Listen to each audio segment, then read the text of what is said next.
ఇక కందుల మద్దతు ధర 7,550 రూపాయలుగా నిర్ణయించడం జరిగిందని రైతు మద్దతు ధరకు కందులను అమ్ముకోవాలని మంత్రి పొన్నం ప్రభాకర్ అన్నారు. సిద్దిపేటలోని వ్యవసాయ మార్కెట్ యార్డులో కంది కొనుగోలు కేంద్రాన్ని మంత్రి ప్రారంభించారు. వడ్లకు 48 గంటల్లో పేమెంట్ చేశామని, సన్నవడ్లకు 500 రూపాయల బోనస్ ఇచ్చామని మంత్రి తెలిపారు. ఈ నెల 26వ తేదీ నుంచి కూడా రైతు భరోసా ఇస్తామని ప్రకటించారు.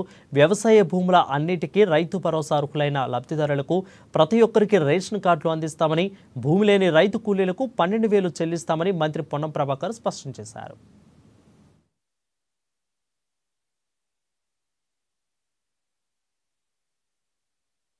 ఉత్పత్తి చేసిన కందుల్ని మార్కెట్ యార్డ్లో మద్దతు ధరకు అమ్ముకోవాలని సందర్భంగా విజ్ఞప్తి చేస్తూ ఉన్నాం. గతంలో కూడా వడ్లకు సంబంధించిన ప్రక్రియ, పత్తి కొనుగోలుకు సంబంధించిన ప్రక్రియ, సన్ఫ్లవర్కు సంబంధించిన ప్రక్రియ కొనుగోలు విషయం లోపల సమర్థవంతంగా రాష్ట్ర రైతుల ఉత్పత్తులు కొనుగోలు చేయడం జరిగింది.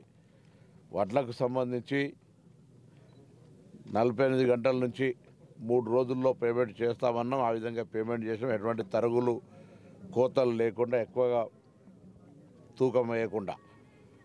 అదేవిధంగా సన్న వడ్లకు 500 రూపాయల బోనస్ ఇస్తామన్నాం. వాళ్ళందరూ కూడా ఇవ్వడం జరిగింది.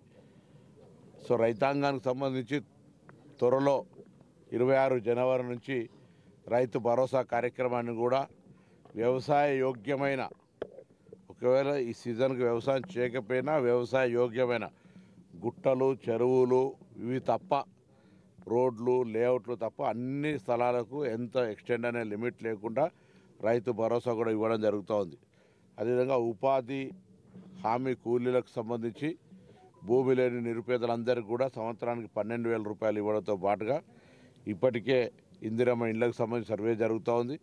రేషన్ కార్డులకు సంబంధించి కూడా ఇప్పుడే ఉదయం మా నియోజకవర్గం నుంచి కొంతమంది ఫోన్ చేసినారు. కొంత ఊర్లలో పేర్లు తక్కువ వచ్చినాయని చెప్తున్నారు. అట్లే ఉన్నది. రేషన్ కార్డు అనేటువంటిది అర్హత కలిగిన ప్రతి ఒక్కరికి కొత్త రేషన్ కార్డులు, పాత రేషన్ కార్డులు మేము ఎక్కడ డిస్టర్బ్ చేసేది ఏం లేదు. వాళ్ళందరికీ కూడా మళ్ళీ దాన్ని రేషన్ కార్డులు ఇస్తూ పేర్ల మార్పిడి, ఒక ఇంటి బిడ్డ ఇంకో ఇంటి కోడలైతే ఆ పేరు మార్చుకునేటువంటి అవకాశం కావచ్చు.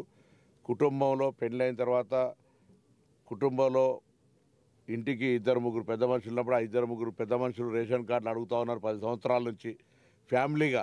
అటువంటి ఇబ్బంది పరిస్థితి ఉంది. అవన్నీ కూడా ఇస్తాం స్పష్టంగా.